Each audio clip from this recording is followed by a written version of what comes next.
Sir నమస్కారం sir. నా పేరు మొహమ్మద్ యాకూబ్. నాది వరంగల్ జిల్లా వర్ధనపేట మండలం కట్రాల గ్రామం నుంచి వచ్చాను సార్. ఈరోజు ప్రజావానికి ఒక పిటిషనర్ ఇది మూడోసారి రావడం జరిగింది సార్.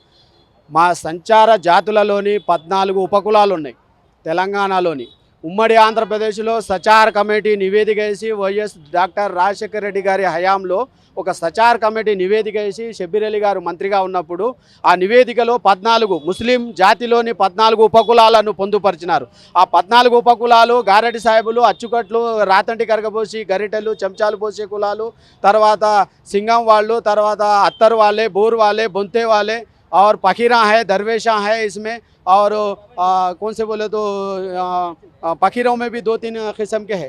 और వీళ్ళకి ముఖ్యంగా ఎదగాలంటే, ఒక మనిషి ఎదగాలంటే చదువు కావాలి. ఈనాటి సమాజం కానివ్వండి, రేపటి సమాజం కానివ్వండి, డబ్బుతో ఎదగరు. మా పిల్లలు మేము ముఖ్యంగా ఎదగకపోవడానికి కారణం ముఖ్యంగా చదువు లేక, చదువు మా దరిదాపుల్లో రాక, మేము చదువుకు దూరమై విద్యా ఉపాధి అవకాశాలు లేక చాలా దీన స్థితిలో, ఆర్థిక పరిస్థితులు బాగోలేక జీవించి ఉన్నాము. మరియు ఈ ఉన్న రిజర్వేషన్లు కూడా ఇస్తారు అని అంటే ఈనాటి ఈ కాంగ్రెస్ హయాంలో రేవంత్ రెడ్డి గారి ప్రభుత్వంలోనైనా మేము చాలా ఆశతో ఎదురు చూస్తున్నాం. అయ్యా సార్ సీఎం గారు, చాలా ఆశతో ఎదురు చూస్తున్నాం. మా పిల్లలకి చదువులు చదివించుకోవడానికి, ఆ క్యాస్ట్ సర్టిఫికెట్లు అడగడానికి. ఊర్లలో మండలాలలో ఎంఆర్ఓలు అంటారు, పకీర్ ఉంటే గారెడ్డి ముస్లిం అంటారు, గారెడ్డి ముస్లిం ఉంటే పకీర్ అంటారు. విఆర్ఓని అడిగితే విఆర్ఏని అడిగితే ఎంఆర్ఓని అడిగితే కలెక్టర్ని అడిగితే ఆర్డీఓని అడిగితే డిఆర్డిఓ. ఇలా మైనార్టీ వెల్ఫేర్ ఆఫీసర్లు. జీవో ఉంది కదా, మేము అడిగేది క్యాస్ట్ సర్టిఫికేట్లే కదా. మమ్మల్ని డెవలప్ చేయండి. ఉమ్మడి సంఘాలకి ప్రత్యేక కార్పొరేషన్లు ఏర్పాటు చేశారు, మమ్మల్ని కూడా విభజించి పాలించండి అంటున్నాను నేను. మమ్మల్ని కూడా ఒక సంచార ముస్లిం తెగల సంఘం తెలంగాణ రాష్ట్రంలోని మా సంఘం 4 సంవత్సరాల నుంచి వెళ్ళి పనిచేస్తూ ఉన్నది. మా సీఎం రేవంత్ రెడ్డి గారికి విన్నవించుకునేది ఈ రకంగా రాష్ట్ర ప్రభుత్వం నుంచి వెళ్ళి ఒక జీవో, మళ్ళీ ఒకసారి మా క్యాస్ట్ సర్టిఫికెట్ల కోసం మేము అడిగేది.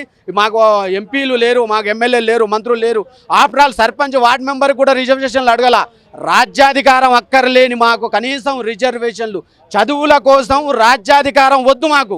మీరు ఇచ్చిన వద్దు, ఇయ్యరు ఎలాగూ.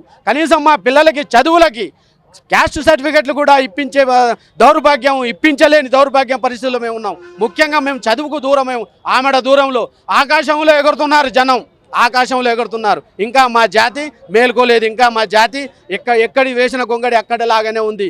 కావున దయచేసి మా యందు దయతలంచి, అయ్యా మీరు మా క్యాస్ట్ సర్టిఫికెట్ల కోసం తమరు చొరవ చూపాలని సీఎం గారితో విన్నవించుకోవడానికి వచ్చాం. చెప్పండి సార్, ఏంది మీ పరిస్థితి? మేము హన్మకొండ జిల్లా కాజీపేట మండల్ షాయంపేట శివారు న్యూ షాయంపేట గ్రామానికి సంబంధించిన ప్రభుత్వ పంచరాయి భూమిలో గత 20-22 సంవత్సరాలుగా గుడిసెలు వేసుకొని అక్కడనే సిమెంట్ రేకుల ఇండ్ల నిర్మించుకొని ఉంటున్నాము. ఇప్పుడు కొత్త ప్రభుత్వం వచ్చింది. ఆ తదుపరి ప్రజాపాలన అనే ఒక కార్యక్రమం పెట్టిరు. అందులో కూడా దరఖాస్తులు చేసుకోవడం జరిగింది ప్రజాపాలనలో. ఇప్పుడు గెలిచిన ఎమ్మెల్యే గారిని కూడా కలిసి సార్ మా పరిస్థితికి ఇది మాకు చాలా ఇబ్బందికరంగా ఉన్నదని ఇప్పుడున్న ఎమ్మెల్యే దృష్టికి కూడా తీసుకెళ్ళినాం. సరే మీకు ఏదైతే సమస్య ఉందో ఆ సమస్య సాల్వ్ చేస్తా అన్నారు. సరే మీరు ఏ సమస్య సాల్వ్ చేస్తారో చేయరో కానీ ఇప్పుడు అక్కడ ఉన్న 151 మంది నిరుపేదలు ఎవరైతే ఉన్నారో వాళ్ళకు పట్టాలు ఇచ్చి పక్కా ఇల్లు నిర్మించి ఇవ్వాలని మీ ద్వారా తెలియజేస్తున్నాం.